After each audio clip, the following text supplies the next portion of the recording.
educator. My daughter I should know. telling you.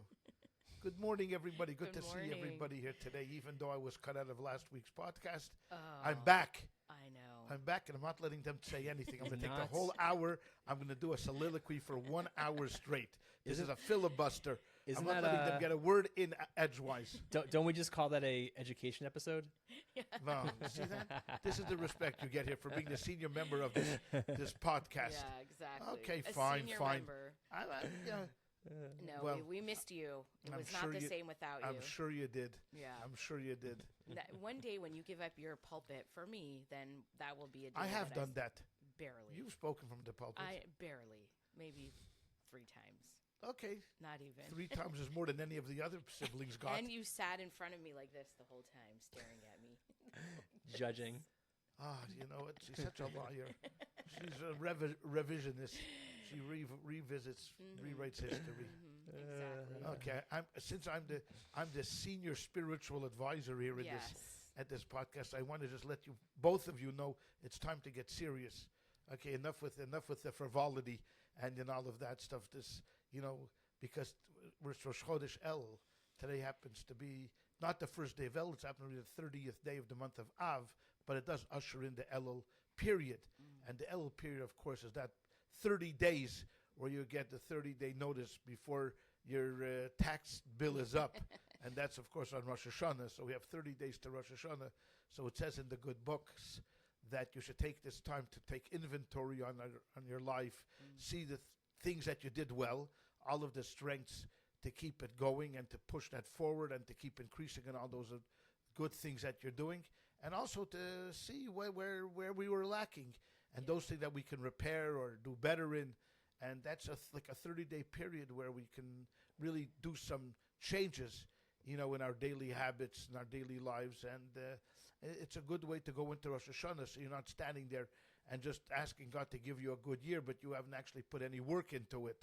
So I'm just letting you both know that I'm not very happy over the year. I mean, I've been cut out a number of times, so you need to apologize. I'm not.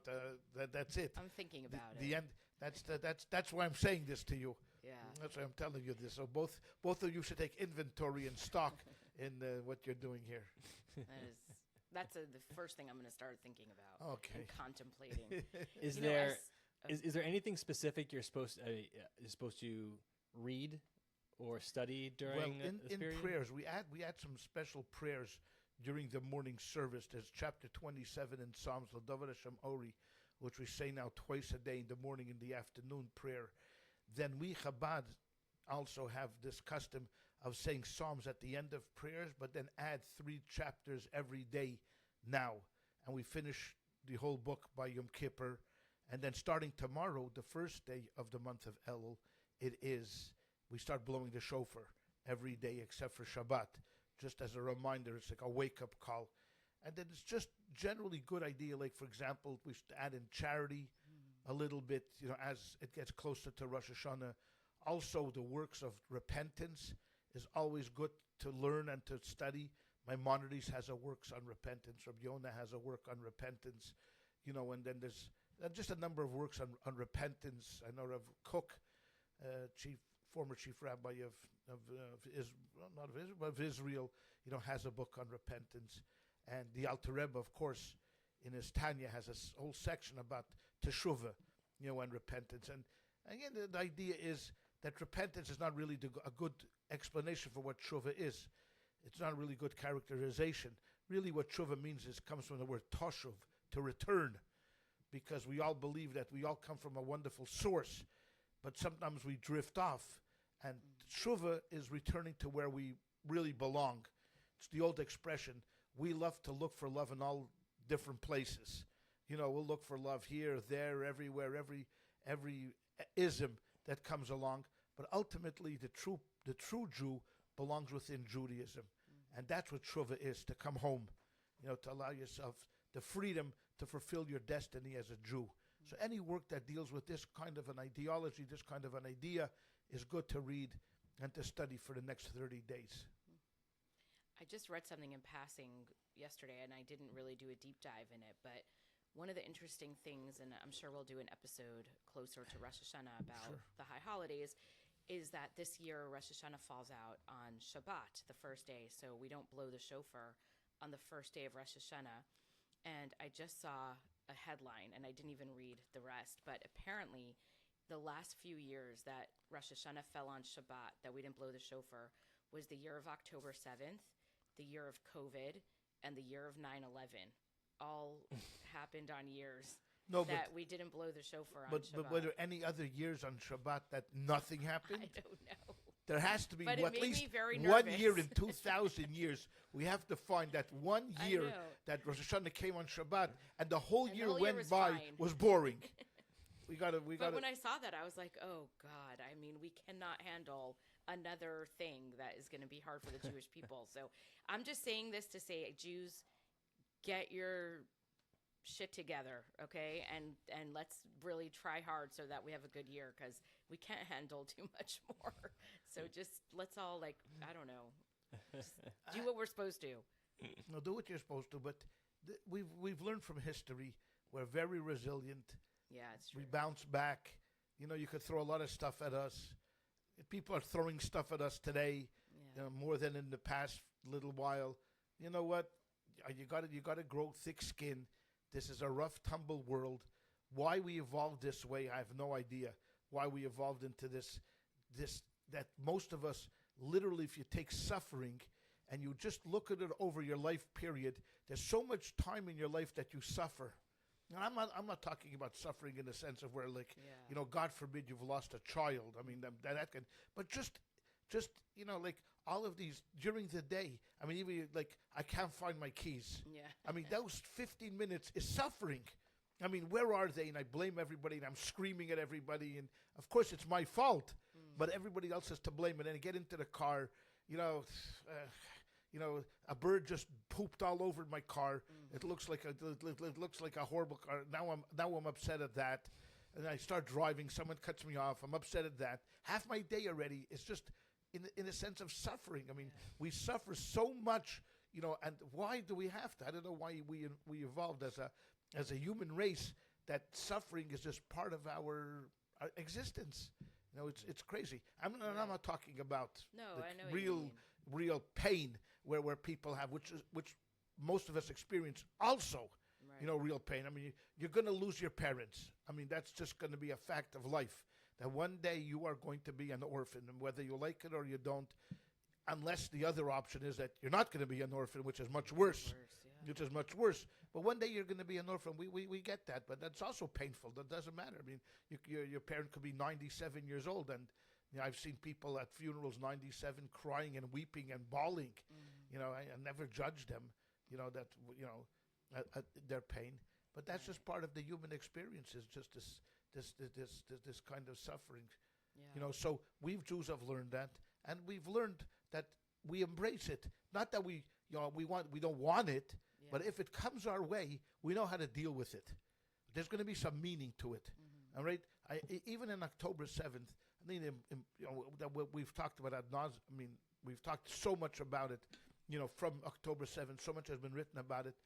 There was meaning. If you want to, you could find meaning through it, through this suffering. I mean, it brought a lot of Jews closer. It brought Jews into the focus. It brought Jews, to start thinking about their relationship with Israel, with God, with the Torah, with the Jewish people. So there's always going to be some kind of meaning, even in our suffering. So whatever happens to us, we know that we are resilient, and ultimately we'll be okay. I wasn't going to share this, but I actually feel, I don't know, I want to say this. So yesterday. So just say it. I'm saying it. Okay, just say it. We don't need the build up. I mean, wow. Already I'm on edge. Because I don't know what you're going to say, so I'm already sitting at the edge of my seat, wondering what is she going to say. Shoot, now it's going to be so blah because anticlimactic. Banal. It's going to be dumb. No, but yesterday I was in an Uber with a Jewish guy actually in Jackson Hole, Wyoming, and he's a guy who lives Jackson Hole, Wyoming. I knew you were going to make fun. That's why I wasn't going to tell the story, because I had to say that part, but to get the story to the point. And are there any poor people in Jackson Hole? I'm just asking. Any poor people, like anybody below like the poverty line in Jackson Hole? Only rich people. They're billionaires people and the people who work in I just want to know what kind of people you were hanging around with lately. Billionaires and rich people. Okay, Okay, go ahead. So You were in an I was Uber. he picked me up at 6 a.m. and I was very tired. I hadn't slept much. And he starts giving me, the airport was like a 15-minute drive. And he starts asking me who I am, whatever. And so we're talking. And he tells me that he spends half his year in Israel and half his year in Wyoming. And then he goes on a whole top speech about how God created the world, and he's quoting from the Torah, etc. And everything that Hashem created is his energy, right? That Hashem created the trees and the grass and the mountains and the ocean, and it's all energy that God emanated into this world. And if you're struggling, right, the first thing we do is we turn to all these unnatural forces, right? We take medication, or we try to smoke cigarettes or drink alcohol or whatever. And he's like, if you would just go into nature, and if you would take a walk, and if you would breathe in the trees and the ocean and the mountains around you, you are actually bringing God's energy into you, and that is how you heal. And I was really annoyed at him because I was really tired, and I was trying to just like get myself together for the flight. And then all of a sudden it hit me. It's like, I'm having this conversation with him at 6 a.m. because he's saying something that I actually need to hear. And I was thinking that Rosh Hashanah is coming up. And one of the things that I need to do in my life is to spend more time sort of healing through nature. Not to sound like a weirdo, but I really appreciated what he said. And I think there's something really true about it. I buy it 1,000,000%. Right? I think 1,000,000%. really true. Part of the illness of this country and why we're at this stage is because we spend too much time indoors. Yeah. That's it. We spend too much time indoors. And even when we're outdoors and we have that stupid phone with us, we're indoors. Yeah. We're still indoors. Yeah. So you could be sitting on a stoop somewhere with that stupid device, you're indoors. Yeah. We need to get out. The guy is I believe this 1,000,000%. Yeah. People need to commune more with nature. That's our natural habitat. Yes. We were always outdoors people. Right. Jews were outdoor people. We farmed. We were farmers. We were shepherds. We always spent outdoors. A few people were scholars. They spent indoors. But for most of the Jewish people were always outdoors people. Yeah. Seafarers. I think there's evidence to support that. I think there have been Absolutely. psychological studies that show that there is a relationship between things like depression and spending time outdoors in nature. Absolutely, 100% correct. Yeah, I just thought, it was beautiful the way he was describing it and saying that when you are looking at a tree, that is an expression of energy that God put into this world, like himself, and I don't know, it really touched me in a way that I hadn't thought about it in a long time, so. No, I think that's a very good point. Oh, good. That was an excellent point. Okay, so on this episode, unless, Jay, do you want to add something to... Nope. This initial, okay. On this episode, we're going to ask you some questions that we got from actual listeners. Listeners? Yes, actual listeners. Alive, they're alive. We're going to put you on the spot with some of these, but hopefully you'll have the answers that we need. So I'll start with the first one. And this is a little bit of a in-the-weeds question about damages. So I don't know when the last time you learned, which one is it, Nezikin? Is it the... Nezikin. Yeah, but... Okay. You'll figure it out.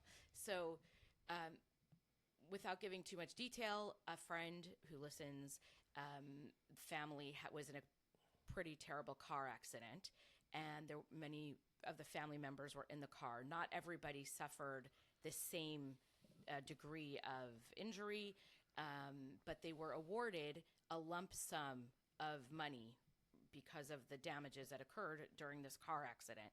And so the listener wants to know, what is the right way to divide up the money, like morally or Jewishly, to take that lump sum of money? It's for kids, right? And even though one suffered more, let's say, than the others, like had more physical damage, had to go through surgeries, the other kids were also in the car, also suffered because of the car accident, but not at the level as one of the kids. What's the fair or right or moral way to take that lump sum of money and divide it up, in your opinion, and based on what you know from Torah? So generally, when there are damages involved between two people, let's say one person damages another person, the damager has to pay the damagee 5 parts. There's 5 parts to damages that he has to pay. He has to pay for, number one, for the pain that he caused him. He has to pay for the damage that he caused him, I mean, if he lost an arm, for example, it's damages. He has to pay for the doctor's fees that cost him medical expenses. He has to pay for shevis for the time that he's not able to work. He has to pay, and boishes. There's a thing called embarrassment, humiliation. He humiliated him. So the rabbis then make an estimation of how much each thing is worth. So if guy, let's say you caused me to lose an arm, so you have to pay for how much an arm is worth, and then you have to pay. Now I'm not going to be able to work anymore. If let's say I was a baseball player, I can't do. You have to pay for that loss of wages, doctor's fees, unemployment, and humiliation. Now in this case, of course, American judicial system is not exactly the same the way the Torah is, but in this situation, what I would do is I would sit down and I would evaluate everybody according to these damages. How much does each child need? Number one, doctor's expenses. So you set aside some for doctor's expenses. If the one who doesn't need any doctor's expenses, he's not going to need. Number two, rehabilitation. You have to have rehab, so you have to put some aside, for rehab. Mental counseling, you have to put some aside for mental counseling. So, and then you evaluate each person according to their own needs. It's not, you take, let's say, if there was 5 children in the car and they got $50,000, give each $10,000. No, you don't. I don't think that's fair. Okay. That's not fair, but each one according to their needs. Okay. That's how it would be. Then if there's a leftover sum, let's say we divided it equally and everybody got what they needed, and then it's an outside arbiter evaluated this. I mean, it's not that the parent came and said, "Well, my child needs $25,000, of psychological, help, of therapy." You have an outsider who's going to make these estimations, and then the rest, if there's leftover money, that you could split equally. If there's $10,000 that's left over after everybody gets their share in their recovery, then you take the $10,000 over 5 children, give them each $2,000, and move on. But that's basically how it would be. Everyone according to their needs. Everyone according to their needs. Yes. Okay. Now there's different ways how to evaluate that. And sometimes it's hard, especially mental anguish. I mean, how much is it? Is this going to affect me? I'm going to need therapy for a year, therapy for 2 years. I mean, that's hard to evaluate, but you make some type of estimation, of course. I mean, it's interesting the way you laid that out, because you said it was different than sort of like the Western jurisprudence, but it's actually very similar. Even the embarrassment thing. When we talk about being compensated for mental anguish or whatever, however it's phrased, it may not be literally embarrassment, though. That's probably an element of it, right? So the elements that you laid out, I think, actually align pretty well to theoretically. They lay out pretty well to how these things are analyzed. In my professional legal opinion, having watched a considerable amount of LA law, but of course, and Boston legal, how it's going to work is, I know how it's going to work. Each family member is going to hire a lawyer, and each lawyer is going to sue for the whole amount. Hopefully not. So they got the money. It's for kids, so the parents got. So the parents have to they want to know how. And you got to be reasonable. That's number one. One of the things that this listener expressed to me is that she feels like it's blood money, because the kids suffered, and she feels really awful that now they're getting this money. And I said, why? It's owed to you, right? Like, there were damages and it's owed to you. But I think she has guilt. Guilt in what? That it came from like a bad source. But I said I don't think that's a reasonable. No, it's compensation. Right, it's compensation. This is exactly. This is not illegal. Right. It's nothing illegal. This is, and an insurance company is paying this. Right. An insurance company paid this, so it's actually a mitzvah. Yeah, exactly. It's a mitzvah to take from them. Exactly. And I can see her point, right? I'm sure if you said, would you rather have the money or have this not occurred to your kids? Obviously, she would prefer it not have to have occurred. How much money are we talking about? I mean, let's be honest over here. I mean, if it's life-changing money, I mean, right. But dealing with the reality, it did happen. Right. So it happened. So there's no point in feeling guilty about the money, because the event happened, and so now if you you- need to be compensated for it. Now, Right. talking about that, we can go back maybe 70, 80, 90 years ago, after World War II, when the Germans started to make Right. compensation for the Holocaust. There was a great debate in Israel whether to take their money, because Yeah. this was literally blood money. Right. This was not money to help, the survivors. This was money to pay up for the damages they did to the Jewish people. So there was a lot of people in Israel that didn't want to take their money, refused to touch Right. their money because this is a way of telling the Germans, okay, we're forgiving you, Yeah. or this is atonement, for the 6 million. But ultimately, Israel said, you know what, we got to pay our bills Yeah. somehow. And if it's with German marks, we're taking the doing German it. marks. Yeah. I mean, my mother took money from the German government, Right. and she did it because she felt to herself, she suffered. There's no money in the world that was ever going to be able to repay my mother for what she suffered. Right. The loss of her parents, the loss of her sister, the loss of her Her, of other family. relatives, dozens of cousins, uncles, aunts, grandparents. I mean, okay, that was only death in the Right. family. Then 5 years of starvation in a ghetto. Right. Then going to Auschwitz. Then going to Bergen-Belsen. You're suffering and Yeah. working for them.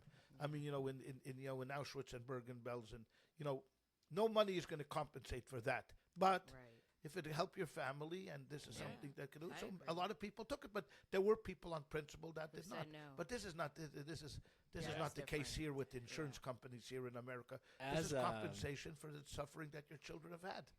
It's funny what you're saying too, because that actually happened a couple times, right? Even during World War II, before the Holocaust really started and significantly, the Jewish Agency in Israel was negotiating with Germany to try to use the Jewish funds that they were expropriating to buy German goods that would be shipped to Eretz Israel with the Jews that were leaving Germany at the time. Oh. And Jabotinsky was absolutely Against against that because he wanted a full boycott of all German goods. Right. And then later there was what you were talking about, which was the recompense about afterwards, which Begin was totally against. Right. But then right. years later, I think it was Daniel Gordis was saying this, that he had interviewed Begin's son years later, asking about that. And Begin's son actually said almost exactly what you said. Yeah. He said, my father at the time could be idealistic. Right. He Begin, was because he was in the opposition. right. He wasn't Begin paying the bills. Right. Ben Gurion had mouths. He had to feed people. Yeah. So That's right. that's that was the It reality was. of the situation. It was always strange to me when I went there to Israel the first few times in the 90s, and all of the buses and taxis and cars were Mercedes. And Yeah. I grew up in America where Jews were like, we don't buy Mercedes. And they go Yeah. to Israel, and like the garbage trucks are Mercedes trucks. And I'm like, wait, I don't understand what's going on here until I realized that Germany paid Israel like all this money for this kind of stuff. Or I don't know how it worked. I don't know if it was in trade or if they gave cash. I don't remember. But it was just interesting. And, when I thought about it, I thought, yeah, good. That's exactly what should have happened. But I'll tell you an anecdote that they're very on top of the game. The Germans, yes. very organized. The moment my mother died, before I knew, they knew that she was dead, and they cut her off. Goodbye. That was it. Goodbye. I can't remember. But I still believe that they sent a bill that they overpaid her Oh, my somewhat. God. No. That's Could you I think- imagine? I think it was Seriously? something. Me and my sister had to go Yeah. somewhere because we got a bill from them that I think because they sent the money up front and there was a month's pay and then there was like crazy. a $75 overpay. So they said that they wanted. God. I mean, I think- I felt weird in Poland when we had to pay for stuff. I felt like they should be paying us. Like, we were paying to stay in a hotel. No, they should have paid for us to stay in a hotel. When we went to Auschwitz, you remember? We had to, get tickets. And Yes. I mean, it's infuriating. We had to buy tickets to go into Auschwitz. I mean, That's- it's actually crazy. But That is. They should have at least given you a Yeah. free T-shirt or something. Something, Something. something. They can But yeah. Anyway, Oh, but my that's God. okay. That's So the story Oh with my the God. damages. Yes. God. Okay. Should I go on, or Jay, do you want to do a question? Yeah, I'll ask one. So Okay. I actually had a conversation with a listener this week about and we've talked about this a little bit before, but I think maybe it'll be a good refresher about, wanting to become more engaged with Judaism. And it's one of these things, I think, that is intimidating for people about where do you start, right? What's the best area to start to explore? Because I think one of the challenges with Judaism is that the corpus is so vast, and there's just so many areas that you could just start to dig into. And so, we were talking a little bit about some areas where I started my journey back into engaging with various areas of being Jewish and Judaism, sort of treating those as somewhat separate things. So what do you, I guess for both of you guys, when someone comes to you with this question, where does someone start? To me, Judaism has always been a religion of deeds versus creeds. This is, to me, most important. It's the Torah is filled with actionable items that we need to do. And especially in today, if you went back 2,000 years ago when people were, they were just formulating the Talmud and they were great scholars, people could set aside, days and days and days and days for study. But today it's all about, to me, it's all about action. It's all about ritual. I would tell this person, you got to pick a couple. I can make some suggestions to you, but you got to pick up a few of the rituals that you are going to do on a daily basis. Number one, if you're a Chabadnik, this comes to no surprise, would be tefillin for men. That every morning you get up in the morning and you buy a pair of tefillin. It's going to take you a little bit of time, maybe a week or two, to figure out how to put them on. But there's always these videos on YouTube. Although there's 75 videos, and one is Ashkenazi, one is Sephardi, one is Chabad, one is Mizrahi, one is the way they used to do it in Yemen, and the one that they used to do it in Temen, and then the one in Constantinople before it was become Istanbul. So you got to figure out which one you're gonna, which tutorial you're gonna go to. But leave that aside. But that's mitzvah number one. I would say if it's a man, that's what I would do. If it's a woman, of course, I would start with lighting Shabbos candles every Shabbos. Keeping a little bit of Shabbos. Keeping a little bit of kosher. Going slowly, very slowly, step by step, because every step is going to ingrain in you a certain sense of commitment. Because if you take the whole thing on and say to yourself one day, I'm just going to keep kosher from today and that's it, and yesterday you were eating, you had a cheeseburger, there, it most of the times it's not going to work. It's going to be easy in and easy out. But if you go inch by inch and you start with rituals, then you could set aside some time for learning. That's also part of Judaism. Now, what do you learn? It depends upon what your interests are. There are people that are interested in Jewish philosophy. I would start with the Tanya. There are people that are interested in Jewish law. Start with the Code of Jewish Law. There are people that are just interested with the story of Judaism. Start with the Torah. Start with Bereshis bara Elokim, God created the heavens of the earth, etc., etc. And then I would say another thing to do is I would start learning how to read Hebrew. Not conversational Hebrew. That you're not going to get. You could forget about it. You want to speak conversational Hebrew, move to Israel, get to a kibbutz where there's no one who speaks English there. You understand? You go to don't go to Karaman or what's it, Rechavia in Jerusalem, okay? Which is New York and the Bronx, okay? No. I'm talking about go to a settlement somewhere, where there's no one speaks there. They just came off the boat from Yemen. All they do is they speak Arabic and Hebrew.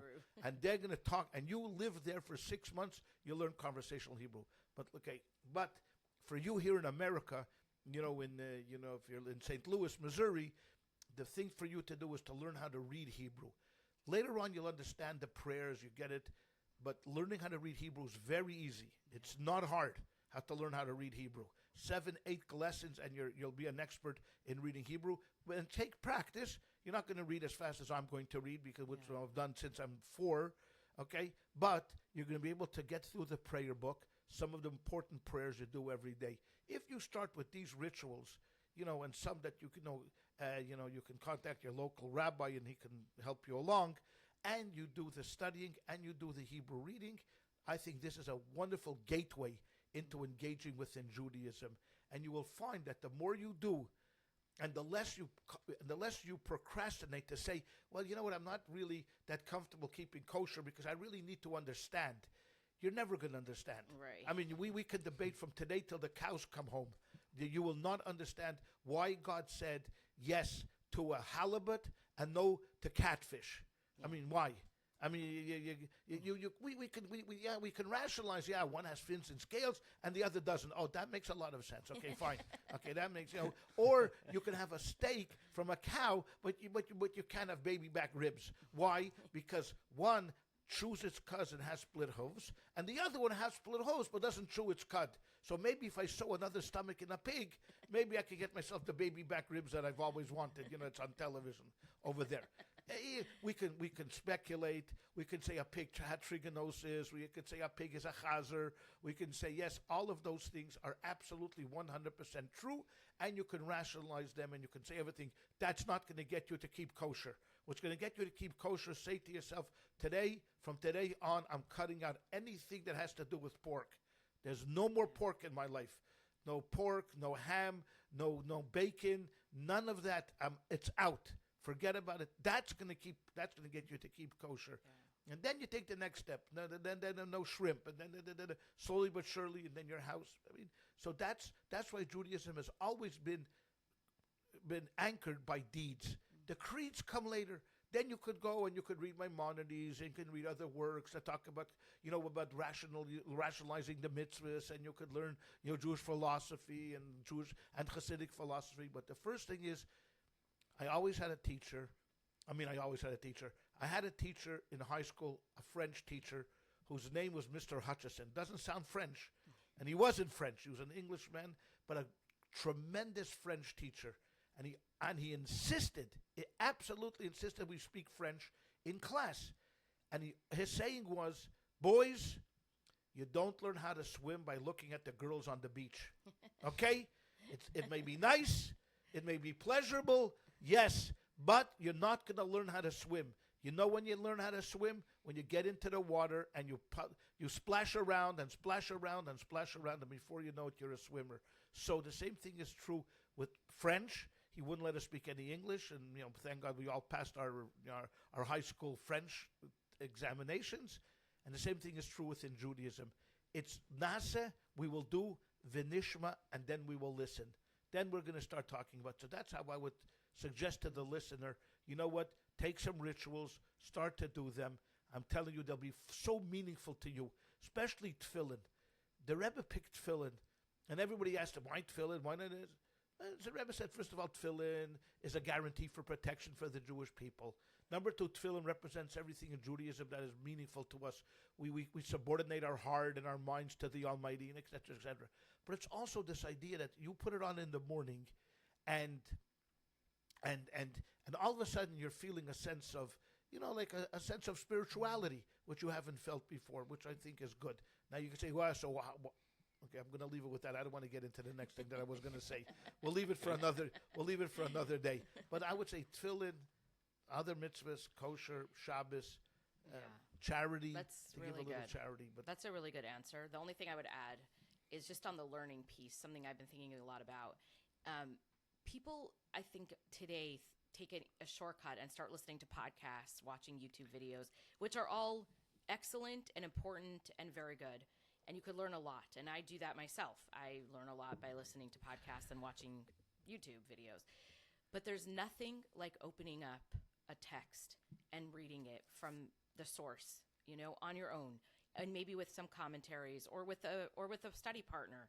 But when I open up the Chumash and read the weekly parsha from the Torah and just go through it, even though sometimes I'm like, oh, this is a little boring or whatever, during the week, something always comes up that relates back to what I read, in the parsha that week. And so I really want to encourage people to, if you really are looking for a way to start, like my father said, open up Genesis 1, start reading, or follow along now where we are in the Torah, but we're almost at the end, which is it's a natural time to restart the Torah. And in 2 months, we restart from Genesis, and make it a practice to read through the parsha every single week. It makes a huge difference. And one other thing I'll add, I think it's important to figure out what you enjoy studying. I was talking to someone this week when I was in Wyoming, and he was telling me that the Chabad rabbi had convinced him to start studying, and he loves learning. He's a very smart guy. He's a lawyer. And so they started a Tanya class together. They were studying the Hasidic book Tanya, and he couldn't get into it. He's not a man of faith. He doesn't really know if he believes in God. And the Tanya he felt like it was, too esoteric for him. It was too, he just didn't really, so he stopped. So I said, okay, well, did you try something else? And he's like, not really. I said, there's so many other ways that you could jump into learning that are not Tanya. You could study Jewish history. You could study Torah. You could, like my father was saying before. So I think it's important. Some people love Tanya, and some people love the Torah, and some people love Jewish history. And like Jay, now you're like on this journey learning everything you can about the history of modern Israel. And, that these are all ways that you can find a path into the place where you feel the most encouraged and excited to keep studying. Because if you try with something that you're not into, you'll give it up. Like I've done many times in my life where I convinced myself I was a deep intellectual. And after 3 pages, I'm like, I have no idea. And I just never go back to it. But I'll just make a practical suggestion. Yeah. I had a friend. His name was Rabbi Josh Gordon. Oh. He was a brilliant guy. Yeah. Brilliant. He was my first counselor in camp when I went. He grew up. He came here to California. Yeah. He was the first rabbi in the Valley. If anybody's familiar with the Valley here in California, built a huge network of other Chabad rabbis. Besides all of that, besides building a network of rabbis and building Judaism in the Valley here in Los Angeles, he also taught classes online. Yeah. He went through the Tanya. He went through Chumash. I think he went through Maimonides. Unfortunately, he died at a very early age. He was young. But before he passed away, he was able to finish some of the more important works within Judaism. He's alive. He's alive in his teaching. And anybody that wants to start, for example, in the Chumash, starting with the Bible, the first 5 books of the Bible, you go to Chabad.org, you look up Rabbi Gordon's classes, and you could start anywhere. You could start in the middle because it's all recorded, and spend some time with him. Yeah. He had this incredible ability to explain the Chumash with the commentary of Rashi every day a piece, and it's worth your time. There are thousands of people today around the world that are studying with him on a continuous basis, whether it's Jewish philosophy, whether it's Maimonides, whether it's the Bible, whatever it is. It's a wonderful, wonderful way to have a study partner, and he's available anytime. Yeah. Whenever you're available, he's there for you. If it's at night, he's there. If it's in the morning, he's there. If it's in the car, there are some people that know how to do this, that can actually hook up their Bluetooth to a car and get a sound through the radio. Not you. Not me. I'm stuck on 3 AM channels. Win 1010 in New York and the 2 other channels in Indiana. But there are actually people today that are younger, and they know how to get this. So you could bring Rabbi Gordon with you in the car. You're on the beach, there's Rabbi Gordon. You're sitting on the subway, there's Rabbi Gordon. Anywhere, he'll be with you 24/7. Whenever. But I could plug you too. You have a lot of videos on YouTube. A lot of videos, but I'm talking about something on a systematic basis. Right, this true. is every day to speak, to learn with Rabbi Gordon. Then, if you want to do just regular classes, you can do Rabbi Perlmutter. You go on YouTube, Rabbi Perlmutter. But there's a billion rabbis, on there. Rabbi Gordon is the best. I encourage anybody that wants to first start studying to start with Rabbi Gordon. And the advantage is today, it's not like going to a class in a classroom where you have to sit through 2 hours. Right. You want to spend 15 minutes today and 15 minutes tomorrow and 15 minutes the next day. He's available every day for you. Jay's done this. Yeah. Yeah. I think the most important thing is to just start. Yeah. Just That's it. Find something to do and just start. Yeah. Because it's like when I read a book, every book I read leads to 5 other books that I want to read. And that it always happens that I'm reading a book and I'll find something I'm interested in, and then I'll just stop reading and I'll go find a book on the topic and I'll buy it. So every time I read a book, I end up having 5 deliveries from Amazon or Thrift Books or whatever that, of more books. So it's like this never-ending thing. But I think it's like that certainly with Judaism, that just start somewhere. Like with, wrapping tefillin. I think it's a great example of it forces you to think about something every day. And when you start doing it, you start thinking, oh, the Shema, where does that come from? We just read the Parsha a couple weeks ago about where that comes from. And then you start looking at, oh, okay, that's where it comes from. And then what's Deuteronomy about? And then it sort of leads down all of these paths that you can go anywhere you want. But I think the key thing is just there's no right or wrong place. Just start doing something. And, I recommended, the book I recommended, actually a book you recommended to me, Rabbi, early on, was This Is My God by Herman Wouk, which is terrific. Great book. But there's a never-ending supply of those types of books. So just find a book, find a video, start lighting Shabbos candles, say bracha, whatever. Just start doing stuff, and it'll lead down a path where you'll be more interested in learning more, and it'll just be sort of this perpetual motion machine. Yes, it's all good advice. I mean, it's really good advice. Okay, good. So I have another question that a listener emailed us. We have so many listeners. By the way, you can share this podcast so we can get even more listeners if you'd like. Tell people about it. Okay.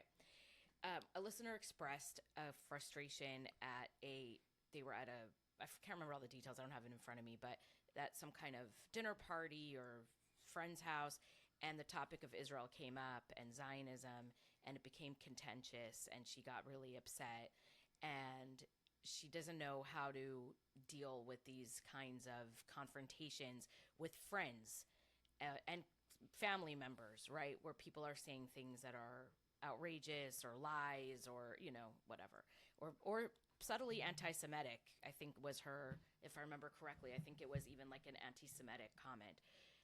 What do you say to people about how to handle these situations? And I'm not talking about someone who is, okay, let's say there's a person who's fully on the Free Palestine side. At that point, I think you have to probably cut off, I don't know. If it's too hard for you, you have to cut off a relationship with them. But what about a good friend or a sibling or a cousin who has the subtle, jabs at Israel, and maybe we'll say genocide or whatever, we'll say these things. What should a person do?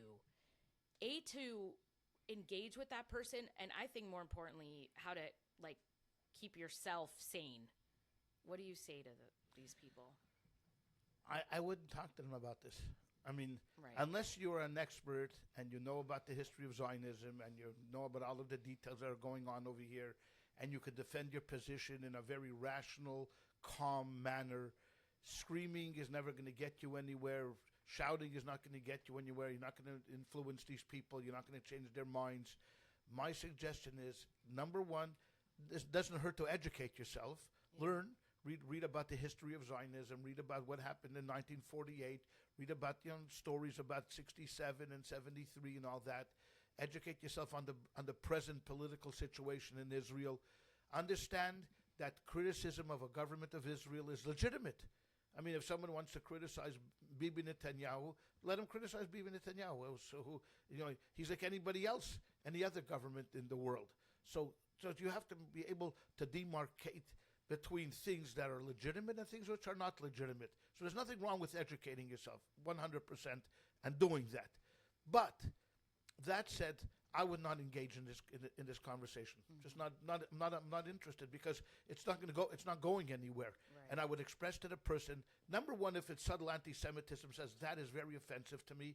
I am Jewish and I don't appreciate that. If the person continues to do that, then he obviously doesn't care about you. Right. And there's no why should you hang around the person? If a person every time you saw them punched you in the face, what would you do? You'd say one time, listen, I don't appreciate being punched in the face. The second time, the friendship is gone. So if this person who thinks he's funny or wants to make a snide remark about Jews, and you can express yourself and say, hey, I'm sorry, but that either you can take it, like some people can take it. If you can't take it, then you say to him, I'm sorry, but I'm Jewish and I take offense with that, and I'd appreciate if you wouldn't say that anymore. Right. And the same thing is true with genocide. You say, you don't know what you're talking about, and I don't want to get into a debate with you, but I would appreciate if you don't use that word or anything like that around me. Right. Now, then it's upon them. If you have no common ground to talk about anything else except what's going on in the Middle East, then it's not a friendship. Right. I mean, that's the only thing you can talk about. Right. There's nothing else. I mean, what about the big wedding that happened recently in Madison Square Garden between Taylor Swift and that football player? You can't talk about that. About this. What about there's a billion things that's going on. The WNBA, the controversy of not this and that transgender athletes. I mean, there's a billion things to talk about. Don't even talk about the sign. Talk about and something else. But if they keep coming back to the Middle East and harassing you about the Middle East, goodbye. Right. See you later. They're no friend of yours. Yeah. You see, you convince yourself that they're a friend of yours. But my friends generally don't try to attack me. Yes. You want to have a normal conversation. If someone came to me and said, Rabbi, you know what? I'm having a difficulty. I see on the news all this is going on. I don't want to. I don't want to believe it. But I see the children are being killed in Gaza. I see all this propaganda. Could you help me understand this and put this in perspective? Right. There's where a guy I would sit down and talk to. Because there's a legitimate opening for someone to have a conversation. Most of these people that are screaming genocide have no idea. From the river to the sea, they couldn't pick out the sea if they couldn't spell the word cat if you gave them the C and the T. Okay? These are people have no idea what river is, what sea is, where it is, where the Middle East is, have no clue about it. So why am I engaging with them? What am I going to win them over? So to me, it's not easy. Yeah. It's not easy because people get flustered. Someone says free Palestine. So my response is from Hamas. Yeah. I said, yes, free Palestine from Hamas. Hamas is the problem. That's the end of the discussion. Right. But that's what I would do. I would not engage these people in a long conversation. So I will slightly disagree with the rabbi. We got to keep it spicy. Yeah. Here, right? Okay. So this is a Mizrahi show, not an Ashkenazi show. Okay. Okay. So I think there's two types of people that engage in these conversations. There's an old saying that you can't rationalize someone out of a position they didn't rationalize themselves into. Yeah. Right? So there are some people who take it as religious dogma that Israel's committing genocide, that everyone in Judea and Samaria is a baby murderer, and yada yada yada. Those people, I 100% agree with the rabbi. There's no point in engaging with those people because they're not rational thinkers about this, and they have no interest in having their beliefs dispelled. They just want to, right? Like we talked about. We did a book club episode about that book, The True Believer, right? A while back, right? Those are those people of that ilk, right? These people, they hate themselves. They found a cause to subsume their identity, and this becomes their identity, is this belief. Those people 100% agree with the rabbi. There's no point in engaging with them because you're gonna become frustrated, and they're not really interested. I do think there's a set of people, and I was telling ChayaLeah about this. There are a set of people who may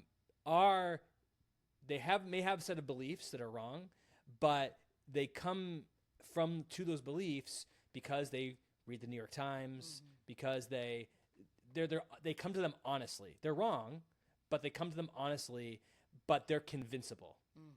I think in those instances, it is incumbent on you as a person, if you want to try to engage these people, to learn the issues, to learn, because there aren't that many, right? There's like 3 or 4 things all these people say, right? So it's not like you have to know the day that Menachem Begin was born, right? You don't have to know that, right? But there are certain, a list, and we can all think of the 4 or 5 things that all these people say, and that you can learn for yourself. How do you combat these things? Yeah. So a perfect example is, I was telling ChayaLeah, I was talking to somebody maybe last week, a week before, and she was the latter category. She was somebody who was just an honest person who's trying to learn, and she brought up the genocide thing, and I said, well, it's not a genocide, and she said, well, some people believe it is, and I said, well, people can believe whatever they want. It's factually not a genocide. And I explained to them, I said, look at Poland in World War II.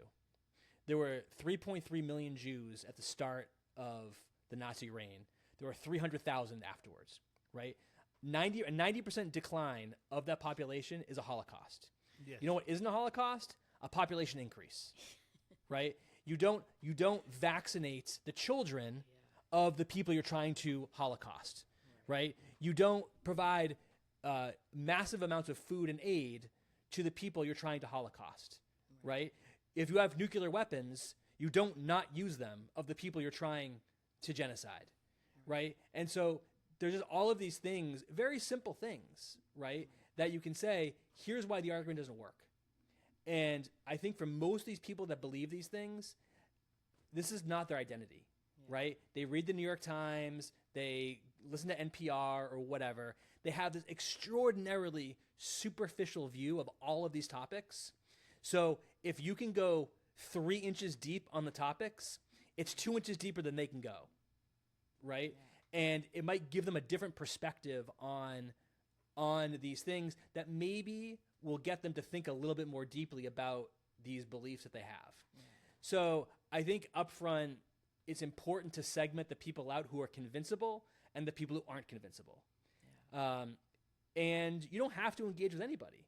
But for the people that are convincible, if you want to try to change minds and change hearts, then it's incumbent on you to learn something about how to have these discussions with people in like the rabbi said, in a rational manner that doesn't involve screaming and, starting to yell about how people are anti-Semitic and all of that. Right.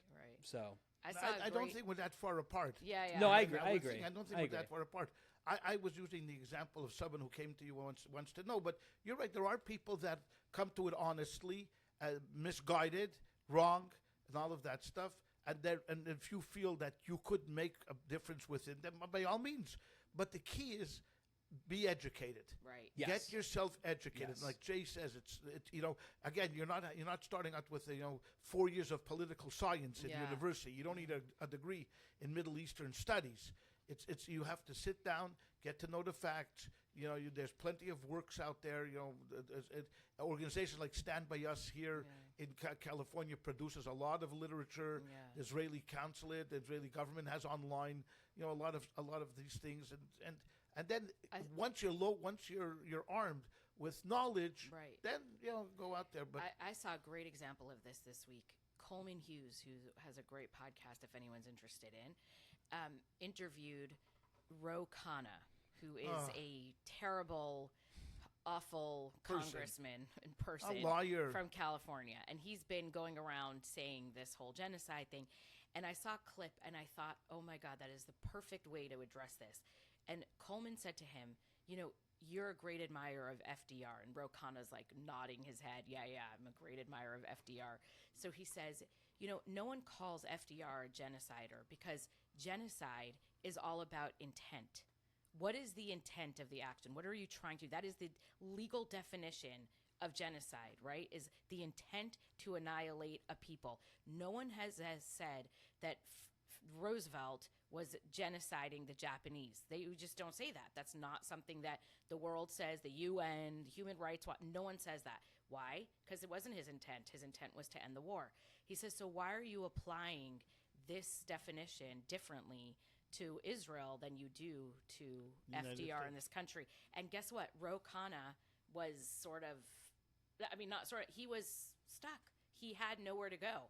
And I thought those are the kinds of things that if people could just have in our heads ready to go, and there's many of them. I mean, when someone tells me, I've had this conversation myself about the numbers in Gaza, and I say, isn't it interesting that Hamas built miles and miles of tunnels and didn't let civilians in them? They could have saved all the kids in Gaza. Every child in Gaza could have been saved if they would have been in the tunnels, but instead they kept the children on top of the tunnels. I don't think you have to be a Zionist to understand that that's insane. So it's little things like that, if you can just prepare yourself with, that you'll have much better conversations. And absolutely. But I agree. I think, and I want to say, this is going to be a very gendered thing I'm going to say, and I don't mean this across the board, but I've seen a lot of women who can't handle uncomfortable conversations, and I've been in that situation where my body gets overheated, my cheeks get red, my heart rate goes up, and I feel like I can't handle the conversation I'm in. Just excuse yourself from it.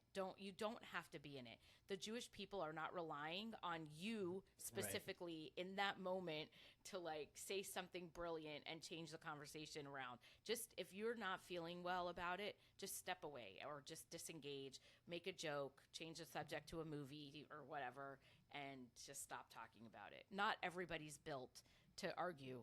Like, I love arguing and sharing my opinion. Not everybody is like that. So just know yourself. Yep. Okay. Absolutely. I have no more One more- questions, that's and it? we're done. No, I'm just kidding. Good. I thank you for answering those. And if you have more questions, please send them. And we'll do more episodes where we answer your questions. Yeah. Yes, absolutely. You ask, we answer. Yes. That's the key. Whether we know what we're talking about or we don't, doesn't matter. You didn't even say the name of our podcast today. Education. Oh, thank you. There you go. Why? People We like talked about when you say it. education. No, we didn't No. say No, people No, like when you say it. education. Knowing what we're Wait. talking about is really just purely an optional part of the show. exactly. That's what it is. All right. Thanks, everybody. All right, you thank you so guys. much. Bye. It's a pleasure. Bye.